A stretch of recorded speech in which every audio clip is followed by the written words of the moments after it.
The baseball cap sat crooked on Ethan McConnell's head, its brim casting shadows that could never quite hide the heaviness carved into the skin around his gray eyes. He was 42, but the years had settled on him like wet cement. He looked older, worn in ways sleep couldn't mend. It wasn't the exhaustion that came from too many late nights at the office or too much travel. This was the deeper kind. The kind born from making decisions that looked good on quarterly reports, yet left him staring at the ceiling at 3 in the morning, wondering what pieces of his soul he'd traded away in the process. He tugged the hood of his faded Northwestern University sweatshirt over the cap, sealing the disguise that had served him for the past year and a half. To anyone else, he was just another man out for a late bite. Certainly not the CEO of Spice Wheel Curry Company.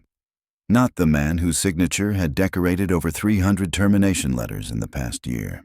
And definitely not someone you'd expect to see, hunched in a shabby corner booth of this neglected downtown Detroit franchise, a place corporate had almost given up on.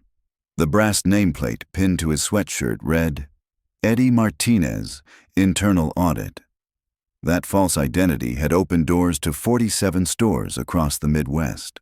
Tonight's destination was store number 247, a location his financial reports painted as a hemorrhaging wound in the company's balance sheet. Stepping inside, Ethan saw exactly what he'd expected. Half the fluorescent lights were dead or flickering, giving the room a jaundiced glow that made the curry-stained walls resemble something from a low-budget horror film. The lunch rush had ended hours ago, leaving behind an air thick with turmeric and quiet defeat. A dozen customers were scattered across sticky vinyl booths. People who seemed to be here not because they wanted to be, but because they had nowhere else to go. Only one waitress was working the entire floor. From behind his battered laminated menu, Ethan studied her. She couldn't have been more than 25, moving with the sharp efficiency of someone who had long since learned that every second mattered when you were the lone barrier between chaos and hungry customers. Her dark hair was pulled into a messy bun, loose strands brushing her cheeks as she balanced plates with a surgeon's precision. "What can I get you started with tonight?" Her voice jolted him from his thoughts. Up close, he saw it. Fatigue etched into the shadows beneath her brown eyes, the same quiet resignation he sometimes spotted in his own reflection. "Butter chicken," he said without looking up. "Medium spice, rice, and whatever beer you've got that's cold." "Coming right up." She jotted the order but lingered, studying him. "You're not from around here." Her tone wasn't curious. It was certain. He glanced up, meeting her gaze. There was something guarded there, a wary instinct, that belonged to someone who'd been let down too many times. "Just passing through. Business. What kind of business brings someone here after dark?" she asked lightly, but her eyes held a question far sharper. "The boring kind," Ethan replied, forcing a small smile. "Internal auditing. I inspect restaurants for corporate compliance." Something flickered across her expression. Recognition, maybe.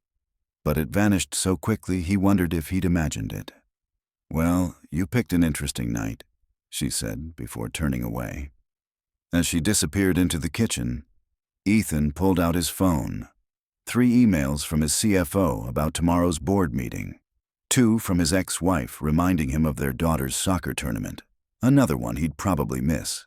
And 1 from HR finalizing Q4 termination reports. That last one made his stomach tighten. Maria Alvarez. The name rose from the back of his mind like debris from a shipwreck. Branch manager, store 198 in Toledo. Fired 6 weeks ago for failing to meet cost reduction goals. He could barely recall her face, just another name among hundreds, each representing a life upended. He'd signed that pink slip himself, just as he'd signed all the others. He told himself it was necessary, that in an industry with razor-thin margins, hard choices kept the company alive. But in quiet moments like this, he wondered if those choices were slowly hollowing him out. The beer arrived first. A Budweiser bottle with a crack down one side, as if the glass was holding on just a little longer before it broke. The waitress placed the beer on the table without a word.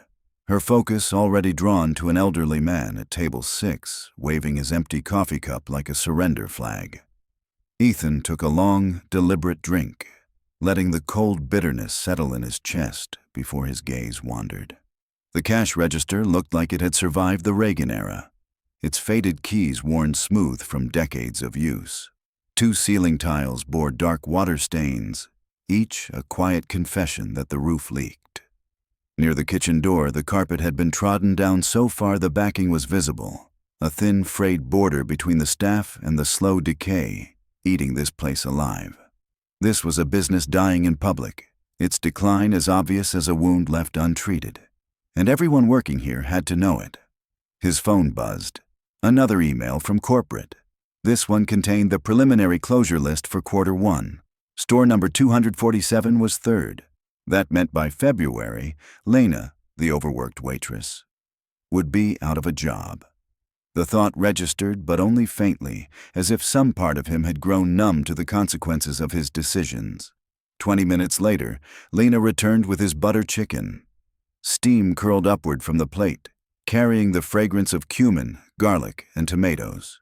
She set it down with the steady care of someone who'd learned the cost of clumsiness. Every drop spilled was money lost. "Careful, plates. Hot," she murmured, her eyes already scanning the room for the next fire she'd have to put out. Ethan nodded his thanks and took his first bite. The food was unexpectedly good. The spices balanced, the sauce rich without being heavy. He was halfway to his second bite when something felt off. The plate didn't sit quite right. There was a thickness beneath the food, a resistance that didn't belong. At first, he thought it might be some desperate cost-cutting measure, a folded napkin substituting for proper dish liners. But when he pushed aside the rice with his fork, he saw it wasn't fabric. It was paper, oil-stained, turmeric-soaked, edges curling like autumn leaves in rain. The sauce had bled into it, creating strange yellow and brown shapes, the kind that reminded him of Rorschach tests. He leaned closer. This wasn't parchment or wax paper meant for kitchens. It was heavier, sturdier, and there was text visible beneath the sauce. He scanned the room. Lena was across the floor taking an order from a construction worker who looked dead on his feet after a 16-hour shift.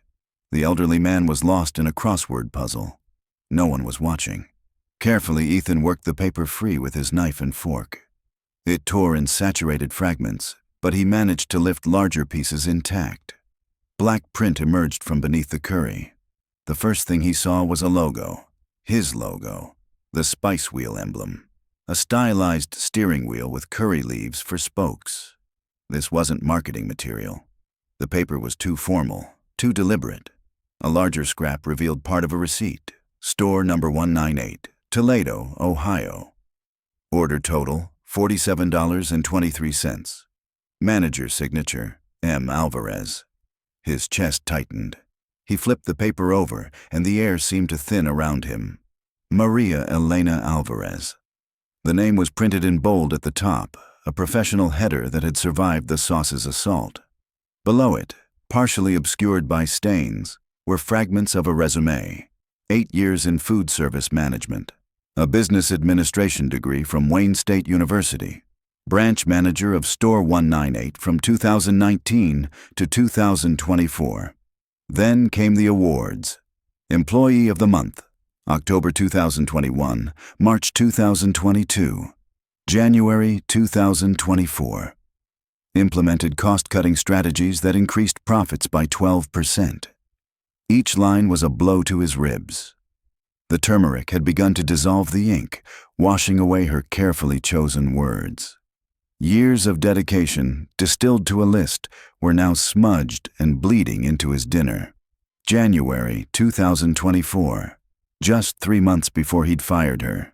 The irony was cruel enough to taste. This résumé, a document meant to open new doors, had ended up here, repurposed as a curry plate liner in a dying restaurant. The paper that had once represented her professional identity was now a piece of garbage, absorbing grease and heat until it fell apart. His appetite evaporated, leaving a hollow ache in its place. He looked around again, at the water stains, the flickering bulbs, the frayed carpet. None of it was just neglect. It was desperation. The kind that forced people to use whatever they could find, even if it meant turning someone's career into a disposable tool. He gathered the soggy fragments carefully, his fingers trembling as curry dripped between them. Some pieces were unreadable now, but others still showed her phone number, her Toledo address, a list of professional references, people who had no idea their names were lying under a plate of butter chicken in Detroit. From across the room, the construction worker let out a sudden laugh at something on his phone. The sound jarred against the heaviness settling over Ethan, making the moment feel even more surreal. The laughter from the construction worker at the far table rang out, too loud, too careless, shattering the heavy stillness that had settled over Ethan's booth. Life moved on around him. Forks scraping against plates, glasses clinking, orders being called to the kitchen, while he sat there holding the soggy, turmeric-stained remnants of what was once a woman's professional identity. Maria Alvarez. She was no longer just a statistic in a quarterly report, no longer a faceless name on a termination list. She had been someone's employee of the month, someone who had fought to increase profits, someone who had spent years shaping her career with determination and pride, until he had taken it all away with a flick of his pen. Ethan remained frozen, staring at the crumpled fragments spread before him like pieces of a puzzle he wasn't sure he had the courage to finish. His butter chicken sat untouched, the sauce now congealed into a dull orange skin that reminded him uncomfortably of how the ink on her resume had bled and solidified. He told himself he needed more napkins. That would be his excuse. "Excuse me," he called when Lena passed by, her tray piled with dirty dishes. She set it down on the nearest table with the practiced grace of someone who'd been doing this too long for her age. Up close, he saw she wasn't quite as old as he'd first guessed. 22, maybe 23. But there was something in her gaze, a kind of gravity that came from carrying more than her share of the world's weight too early. "Of course," she said, pulling napkins from her apron. "Butter chicken can be tricky. Sauce has a mind of its own." He took them, dabbing at his stained hands. "Thanks. Hey, this might sound strange, but there was some kind of paper under my food, printed on both sides, like a resume." The change in her was slight, but immediate. Her shoulders drew in, her eyes flickered. Recognition? Weariness? Hurt? She glanced down at the fragments on his table, her gaze lingering just a fraction longer on the faint Spice Wheel logo. "Paper?" she repeated, voice stripped of emotion. "Yeah," Ethan said, keeping his tone casual. "Kinda weird to use something like that under food." For an instant, something unguarded flashed across her face. Anger, or maybe something deeper, but it vanished just as quickly. "It's not mine," she said flatly, smoothing her apron with a sharp motion. "I'll mention it to the kitchen staff. Make sure it doesn't happen again." Before he could respond, she was gone, sneakers squeaking against the worn linoleum as she disappeared into the kitchen. Ethan watched her, noting the deliberate set of her shoulders. That reaction, quick, defensive, hadn't just been about an unusual customer complaint. She'd been protecting something, or someone. He stayed another hour, nursing his beer, letting the cold curry sit untouched and watching her work. She moved through the restaurant like it was hers, like every customer was more than a ticket number. At table 4, she spent nearly 10 minutes helping an elderly woman choose between 2 dishes, explaining spice levels without the faintest trace of impatience. When a college kid at the counter realized he was $1 short, Lena didn't hesitate. "Samosas are on special tonight," she said warmly, slipping one into his bag. Ethan knew there was no such promotion. She'd covered the difference herself. At table 7, a businessman dropped his fork and it skittered under the booth. Lena retrieved it without a second thought, replacing it with a clean one before he even noticed, earning nothing more than a distracted nod in return. But what caught Ethan most wasn't the individual acts of kindness. It was the way she moved. She knew their names, remembered their preferences, anticipated needs before they were voiced. This wasn't just a job to her. It was a responsibility, a point of pride. As the evening wore on, Ethan's focus sharpened on her face. Something about it tugged at the edges of his memory. The slope of her cheekbones, the determined lift of her chin, the quiet strength in her gaze. It was like a song he almost recognized, a melody he couldn't quite place. Then, as she wiped down the table beside his, the light finally hit her name tag. He read it clearly for the first time. Lena Alvarez. The napkin slipped from his fingers. Alvarez. He looked at her again, really looked. The deep brown eyes carrying unspoken sadness, the way she stood tall even under the weight of exhaustion. Maria's eyes. Maria's name. The pieces clicked together with the cold precision of a lock turning. Ethan's hands began to shake. He fumbled for his phone, nearly knocking over his beer, his pulse thundering in his ears. The corporate VPN app spun endlessly on Ethan's phone, each second stretching so thin it felt like time itself was mocking him. 20 feet away, Lena moved between tables, unaware that her mother's former boss was sitting in booth 7, suffocating in guilt and the fading scent of curry. At last, the employee database loaded. His fingers flew over the screen, typing Maria Alvarez. He told himself it was just a coincidence. Alvarez was a common name. There had to be hundreds, maybe thousands in Michigan alone. But deep down, he already knew the truth. There she was, Alvarez Maria Elena. Employee ID, SW4471. Branch Manager, Store Number 198. Hire date, March 15, 2019. Termination date, September 12, 2024. The reason for dismissal was a single, sterile line. Performance issues/cost reduction initiative. It was the kind of cold, bloodless language that stripped away the human cost, reducing the dismantling of a person's career to a bullet point on an HR report. Ethan scrolled further, his stomach knotting.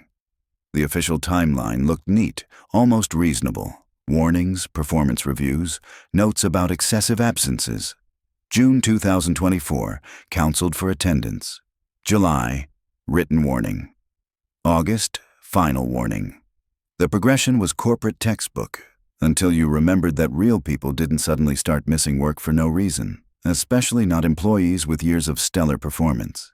He dug deeper, into the archived communications most executives never read.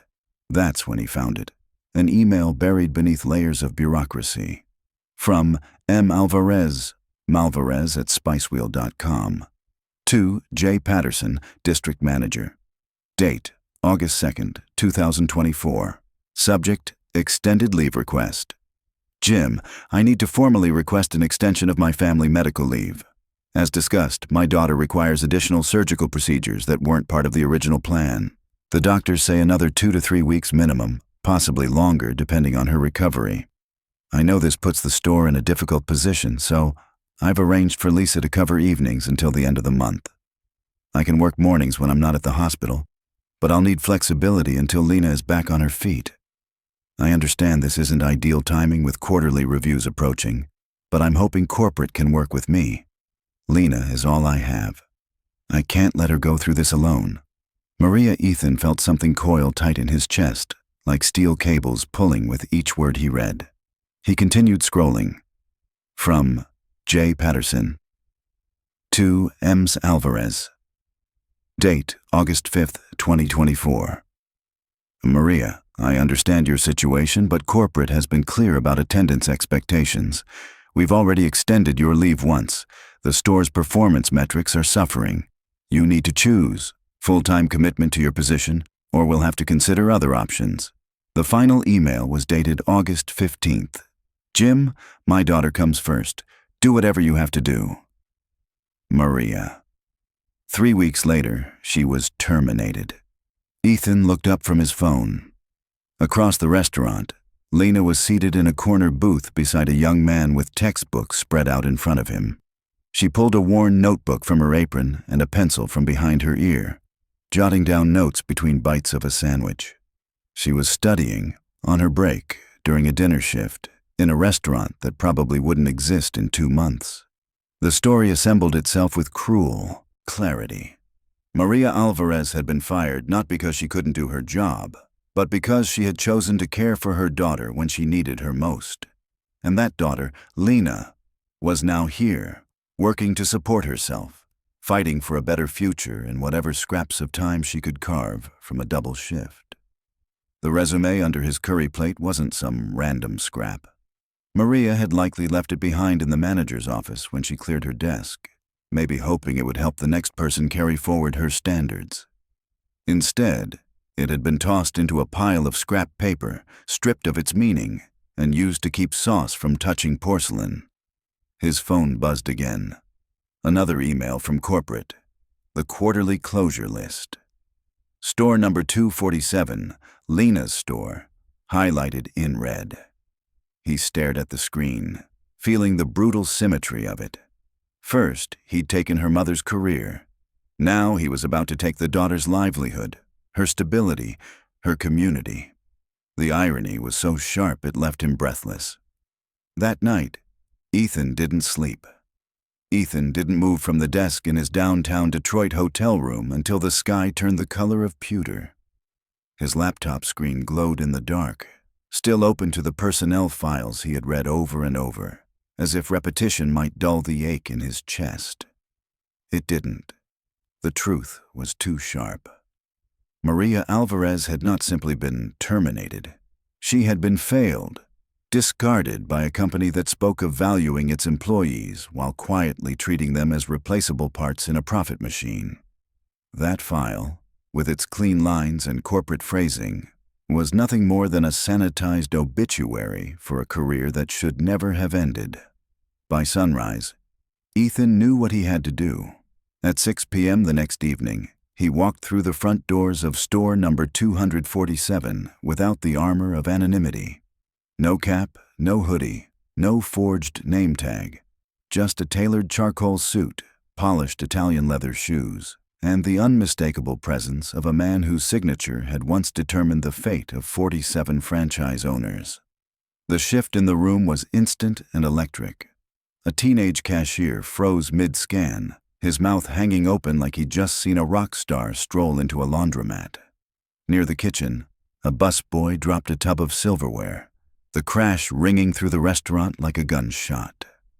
Somewhere behind the counter, a voice whispered, "Is that Mr. McConnell?"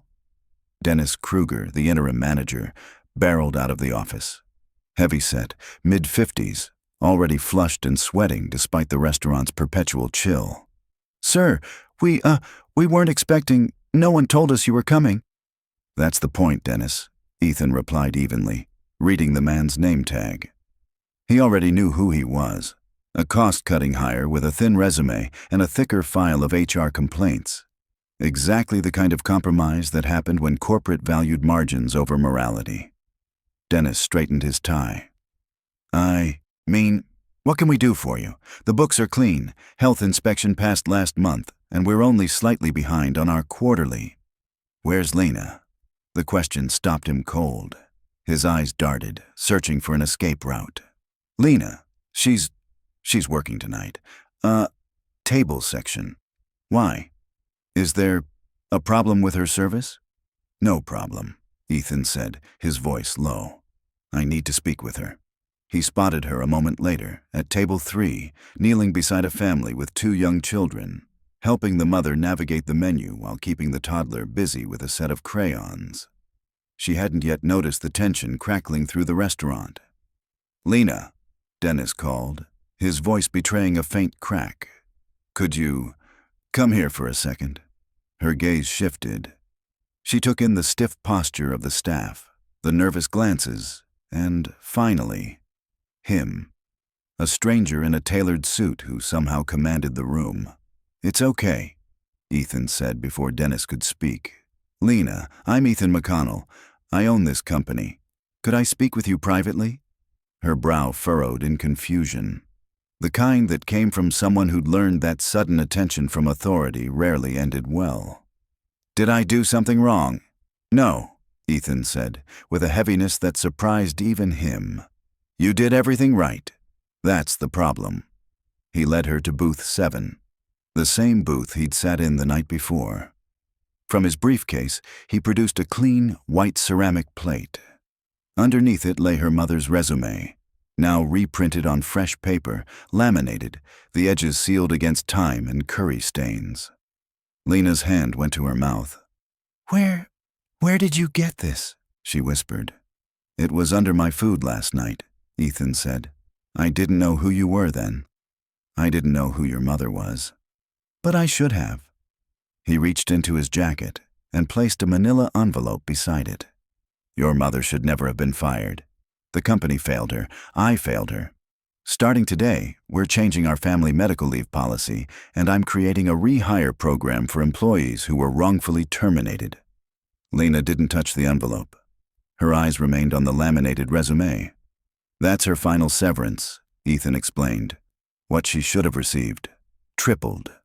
Lena lifted the resume with trembling hands, tracing her mother's name. Her voice was barely audible. Mr. McConnell, I think there's been a misunderstanding. A chill passed through him. What kind of misunderstanding? My mom. Lena's eyes filled. She passed away last winter. Pneumonia. January 15th. She never got to look for another job after you fired her. The words hit him like a blow to the ribs. Air rushed from his lungs. She kept this resume on her nightstand, Lena said softly. She told me, maybe one day someone will remember the work I did. Maybe someone will. 거지? 아니면 그 친구한테 돈 준 거지? 아니 그게 아니고서야 어떻게 영상이 퍼지냐?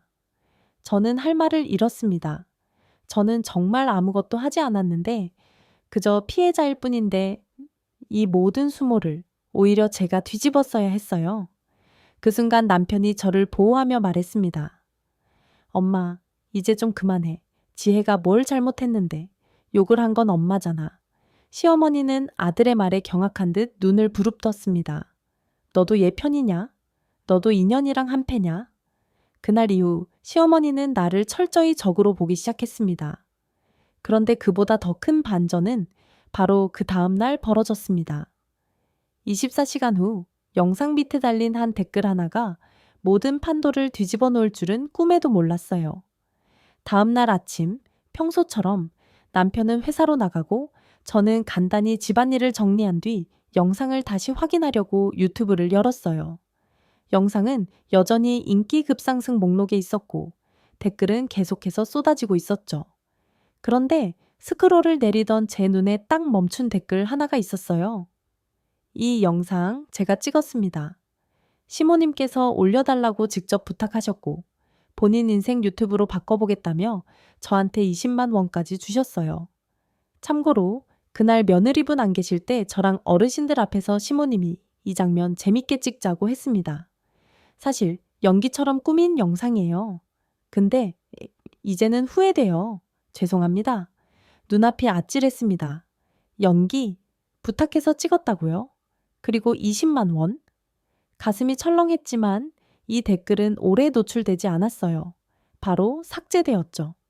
누군가의 신고였는지 아니면 본인이 스스로 내린 건지 알 수 없었지만 이미 많은 사람들이 그 댓글을 스크린샷으로 저장하고 있더라고요. 심지어 그중 몇 명은 캡처 화면을 다시 댓글로 붙여서 증거처럼 공유하기 시작했어요. 이게 진짜면 시모가 자작극 벌인 거네? 말도 안 돼. 며느리 욕으로 콘텐츠 만들려고 자기가 찍고 올렸다고? 이 며느리분 진짜 불쌍하다. 가족이라는 인간이 저 정도면 지옥이지. 그리고 곧이어 어느 기자가 그 댓글 내용을 바탕으로 후속 기사를 올렸습니다. 자작극 논란, 며느리용 영상, 시모가 직접 기획? 이제는 수습할 수도 없을 만큼 상황은 커졌어요. 영상은 삭제되지 않았고 댓글도 차단되지 않았어요. 오히려 더 많은 사람들이 몰려들어 시어머니의 행동을 규탄했죠. 그리고 그 파장은 저희 가족 내부에까지 영향을 끼치기 시작했습니다. 그날 저녁 회사에서 돌아온 남편은 말없이 제 앞에 앉아 한참을 있다가